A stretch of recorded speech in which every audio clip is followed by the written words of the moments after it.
이 시간에는 그 융의 분석 심리 이론에 이어서 아들러의 개인 심리학에 대해서 한번 알아볼 수 있도록 하겠습니다.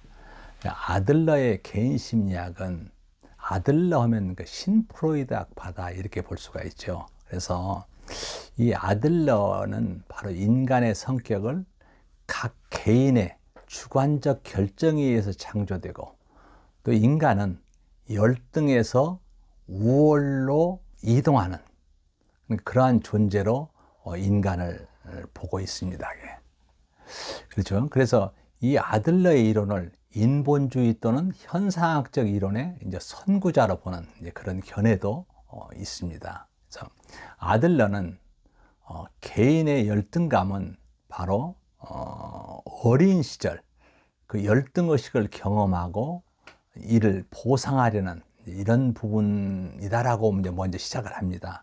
이 때문에 사람들은 우월에 대한 추구로서 그들의 어떤 일생, 삶을 보내게 된다는 거죠. 그래서 이러한 완전이나 우월을 포함한 바로 가상적인 그런 최종 목표를 위해서 노력하는 자기 고유의 생활 양식을 발달시키는 게 바로 인간이다 이렇게 봤습니다. 그래서 각 개인의 생활 양식은 세 가지의 주된 그 인생의 과업이 있는데, 그 세 가지 주된 과업은 일, 그렇죠. 일하고, 그 다음에 우정, 그 다음에 사랑과 결혼, 이렇게 봤습니다. 그래서 이런 그 태도와 행동에서 이렇게 잘 나타난다 이렇게 보죠. 그래서 개인의 생활 양식을 발달시키는데 가장 중요한 것은 말 그대로 아들러의 최상의 성격학적인 개념인 그 창조적 자아를 얘기를 했어요. 그래서 아들러는 아들러가 얘기하는 생활 양식은 개인의 창조적인 힘에 의해서 발전된다 이렇게 가정을 했습니다.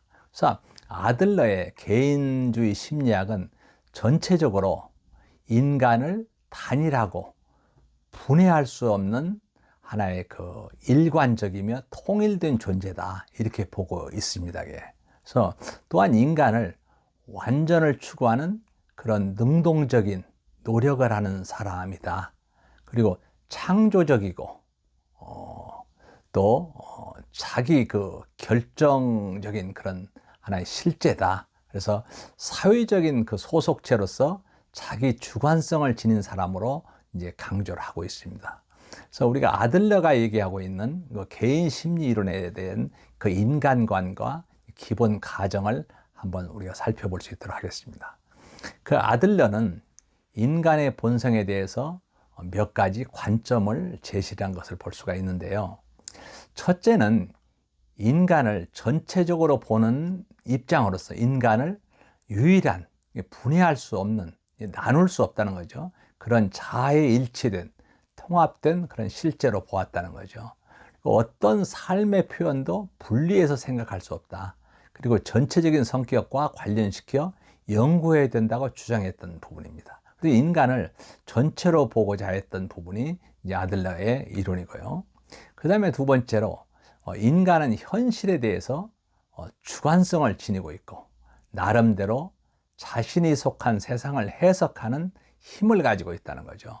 그래서 내적 요인이나 외적 요인으로부터 뒤에서 밀리는 것이 아니라 앞으로 당겨지고 항상 개인적으로 중요한 그런 인생의 목표를 향해서 전진한다 이렇게 볼 수가 있습니다.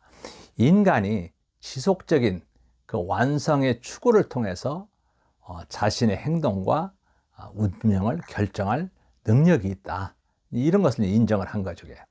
세 번째로 아들러는 성격 형성에 있어서 유전과 환경의 그런 그 중요성을 인정하면서도 개인이 이 두 요인 그 이상의 산물이라고 주장을 했던 것을 볼 수가 있습니다. 그래서 사람들은 창조적인 그러한 힘을 가지고 자기 인생을 좌우할 수 있는 그런 존재다 이렇게 얘기하죠. 그래서 인간은 창조적인 능력이 만들어낸 그런 뭐라고 그럴까요? 창조적인 그런 능력이 있기 때문에 환경에 의해서 지배받는 존재가 아니다.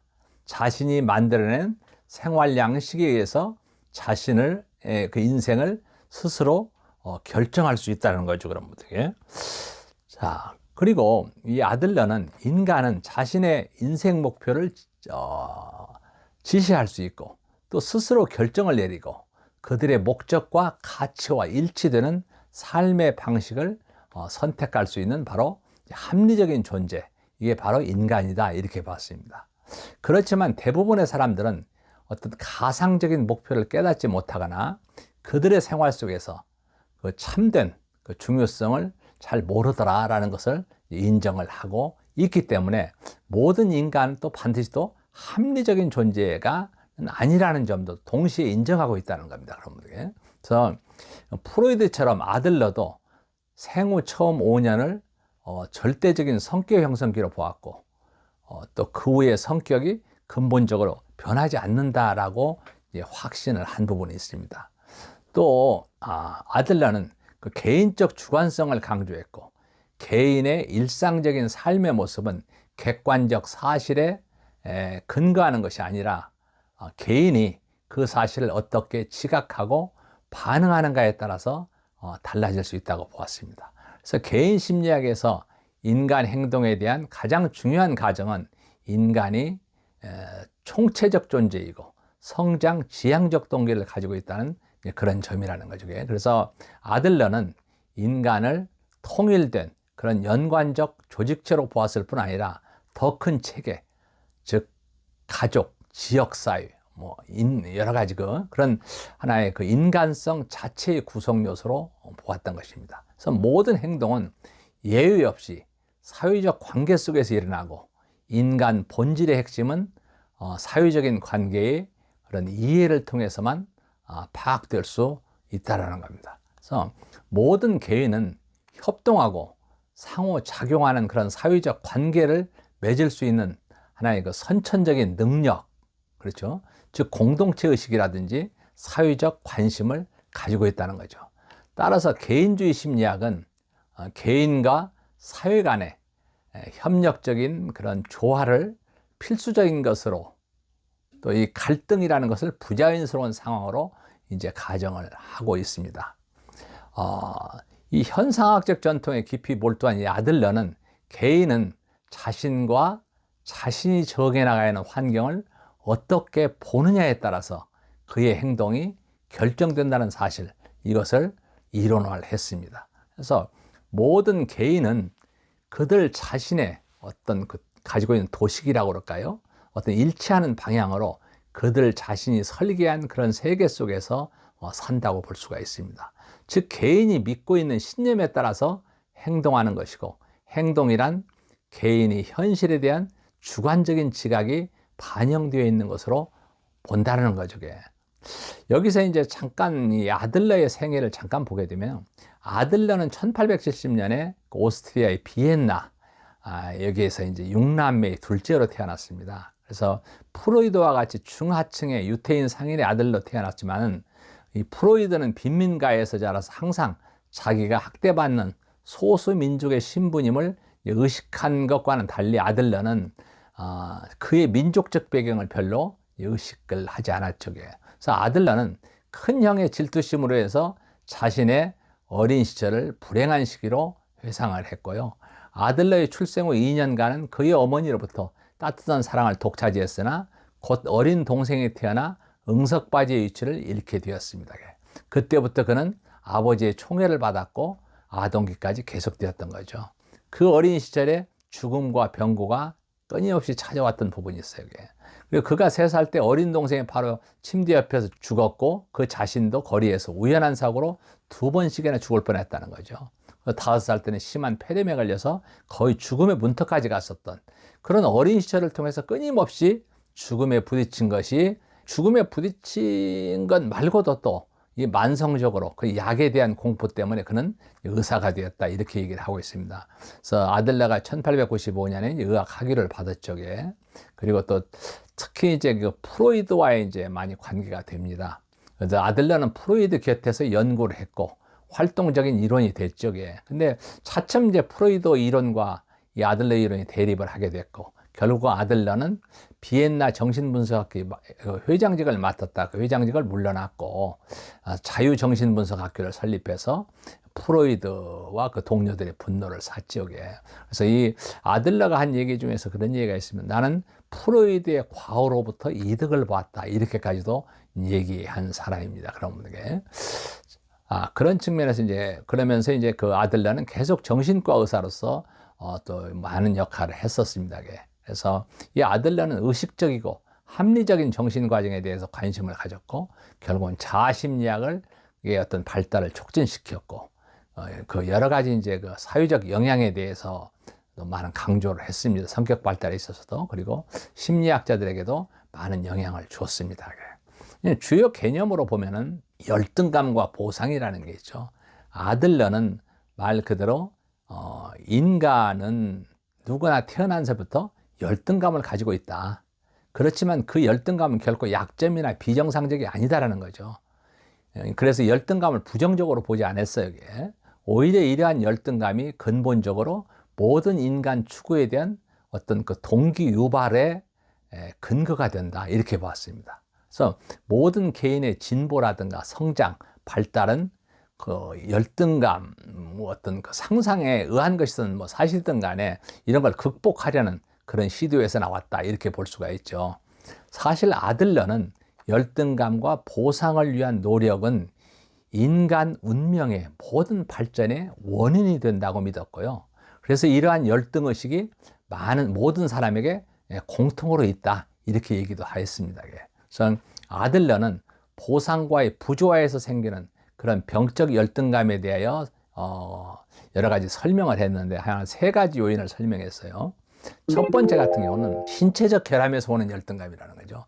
신체적 열등감 그 자체로서는 어떤 의미나 중요성이 없으나 그 신체의 경험이 주관적인 그런 열등감을 자극할 때 그 중요성이 더욱 생기게 되는데요. 이 열등감은 완전이나 그 완성을 향한 힘이다라고 볼 수 있는데, 즉 개인을 더 높은 수준으로 자기 발달을 하도록 동기유발을 시킨다는 거죠. 이런 인간의 속성 때문에 결함을 가진 사람은 자신의 결함을 연습이나 훈련을 통해서 보상을 받게 되고, 만약 이러한 보상의 과정에서 실패할 경우에는 그런 병적 신경장애나 하나의 정신장애를 초래하게 될 수도 있다는 겁니다. 두 번째는 응석바지의 상황이라고 볼 수가 있는데, 이 응석바지는 자신이 세상에서 가장 중요한 인간이고 자신이 원하는 것은 무조건 다 채워져야 한다는 거죠. 또한 다른 사람에게 받는 것에만 익숙해져 있어 본인 스스로 할 수 있는 일이 없어서 만약 인생에 어려운 고비가 닥칠 때에는 본인 스스로 할 수 있는 일이 없다고 믿고 깊은 열등감에 빠지게 된다는 거죠. 마지막은 방임의 상황이라고 볼 수가 있습니다. 이 방임된 아이들은 자신을 다른 사람들이 좋아하지 않고 필요로 하지 않는다고 믿고 있기 때문에 타인을 신뢰하지 못하고 또한 자신감을 상실하게 되어서 사회에서 고립되고 타인을 적대시하고 공격적인 성격이 되기 쉽다는 거죠. 결국은 타인과 관계를 갖지 못해서 함께 협력하며 살아가는데 도움이 되는 일에는 완전 무기력하게 돼서 병적 열등감을 가질 수밖에 없다는 거죠. 두 번째는 우월에 대한 추구를 둘 수가 있는데요. 이 아들러는 인간이 자기 어떤 신장, 성장, 이 능력을 위한 모든 노력의 근원이 바로 열등감이다. 이렇게 얘기합니다. 그는 인간의 행동을 좌우하는 역동적인 힘을 공격성이라고 정의를 했지만 곧 이를 힘의 의지다. 이렇게 바꿨죠. 그래서 이 개념 속에는 약함은 여성적인 것으로 또 힘은 남성적인 것으로 동일시했는데요. 이때 아들러는 남녀가 부족감과 열등감을 대신하는 노력으로 갖는 과잉보상의 한 형태인 남성적 항의, 즉 이런 개념을 고안해냈지만은 이 개념이 정상인의 동기유발을 만족스럽게 설명하지는 못한다는 거죠. 그래서 이제 우월에 대한 추구를 생각해낸 거죠. 그래서 인간 생활은 궁극적 목적으로 공격적이 되는 것, 강력하게 되는 것, 우월하게 되는 것, 이 3단계를 거친다고 주장을 합니다. 그래서 우월의 추구는 열등감에 대한 보상의 노력에서 이어지는 개념이라고 볼 수가 있죠. 그래서 우월감은 각 개인이 자신의 상황을 마이너스에서 플러스로, 또 미완성에서 완성으로, 열등감의 극복의 어떤 소극적인 입장에서 보다 하나의 그 적극적 향상과 그 완성으로 나가는 거다, 이렇게 얘기를 하고 있습니다. 그래서 5월의 추구는 선천적이고 전생애를 통해서 우리의 환경에 대한 적응력을 좌우하게 되고, 또 5월에 대한 추구의 본질과 기능을 얘기하고 있는데, 이 5월에 대한 추구는 바로 하나의 기본 동기의 하나다. 그래서 유아기 때 자기가 주위 사람들보다도 무력하고 열등하다는 것을 인식한 것에 근거한다는 거죠. 둘째로 이 위대한 그 향상의 욕구는 사실 보편적이고 정상적인 사람이나 신경증적인 사람 모두가 공통적으로 가지고 있다는 거죠. 세 번째, 5월의 목표는 부정적인 경향이나 긍정적인 경향을 취할 수 있다는 거고, 또 아들러는 완성을 위한 노력은 상당한 정력과 노력을 요구한다.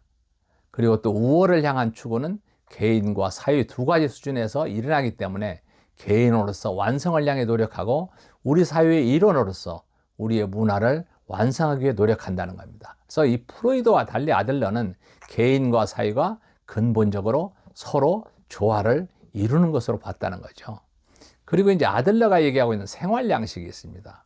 이 생활 양식은 아들러의 어떤 목표, 추구, 이런 개념을 확대시키고 가다듬은 것이다. 그래서 그 역동적인 성격 이론을 가장 특징적으로 나타내고 있는데, 이는 그 인생의 목표뿐만 아니라 어떤 자의 개념, 즉 타인에 대한 감정, 세상에 대한 태도를 포함한 그 한 개인의 독특한 특징을 나타내는 개념이더라. 그래서 개인의 특징이라든가 행동이라든가 습관의 독특한 형태를 말하는 바, 이것은 모두 생애 목표에 도달하기 위해서 스스로 설계한 독특한 좌표를 나타낸다는 거죠. 그래서 아들러의 견해에 의하면 생활 양식은 사후세경에 심어져서 그 후엔 거의 변하지 않고, 우리의 독특한 생활 양식이 우리의 모든 행동을 구체화시키고 실행시킨다는 거죠. 그리고 개인의 독특한 생활 양식은 그가 생각하고 느끼고 행하는 모든 것에 기반이 되고, 생활 양식이 선정한 형태는 우리 인생 문제에 접근하고 해결하는 방법을 통해 알 수 있다고 얘기합니다. 뭐 직업이라든가 우정, 사랑과 결혼의 그 문제들은 사회 체제 속에서 존재하는 모든 사람들이 해결해야 될 어떤 세 가지의 중요한 인생 과업이고, 이 세 가지는 항상 상호 관련이 되어 있고, 그 행동 방법은 생활 양식에 달려 있다, 이렇게 보고 있죠. 그래서 아들러는 개인을 그의 일, 우정, 사랑과 결혼의 세 가지 주요 그 인생 과업에 대한 태도와 행동을 따라 분류하는 그런 생활 양식 태도의 어떤 유형론을 제시를 하고 있는데요. 이 분류는 사회적 관심이 한 차원이 되고 활동 수준이 또 다른 차원이 되는 그 2차원의 모형이라고 볼 수 있습니다. 그래서 사회적 관심은 개인의 이익보다는 사회 발전을 위해서 다른 사람과 협력하는 것을 뜻하고 있고, 또 활동 수준은 인생 문제를 해결하는 개인의 움직임을 얘기하고 있습니다. 그래서 아들러에 의하면 생활 양식에 네 가지가 있는데, 하나는 그 지배형, 또 획득형, 회피형, 사회적 유형, 뭐 사회적으로 유용한, 이렇게 나누고 있습니다. 우선 지배형은 독단적이고 공격적이고 활동적이지만 사회적 인식이나 관심이 거의 없는 사람들이고, 또 인생 과업에 공격적이고 반사회적으로 대처하고 활동 수준은 높으나 사회적 관심이 낮은 유형이고요.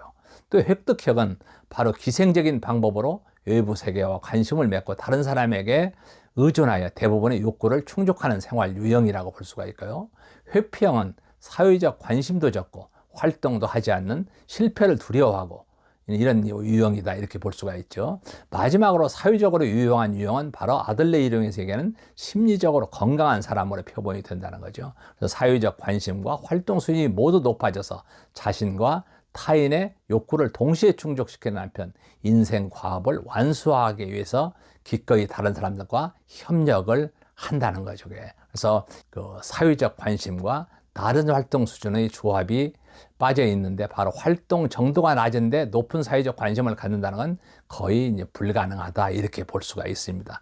그래서 바로 이 아들러가 얘기하고 있는 하나의 그 사회적 관심, 이런 여러 가지 문제들을 우리가 이제 한번 좀 살펴봤는데, 그 아들러에 대한 부분을 우리가 같이 보면서 특히 아들러의 어떤 사회적 관심 중에서 뭐 창조적인 자아라든가 또 아들러가에게는 출생 순위가 있습니다. 뭐 장남일 경우에 또 쉽게 해서 뭐 차남일 경우에 막내일 경우 이런 부분들이 쭉 나와 있는 것을 우리가 볼 수가 있습니다. 그래서 그 출생 순위에 따라서도 성격에 많은 차이가 있다. 이것을 많이 강조를 하고 있습니다. 이상으로서 3차시 교육을 마칠 수 있도록 하겠습니다. 감사합니다.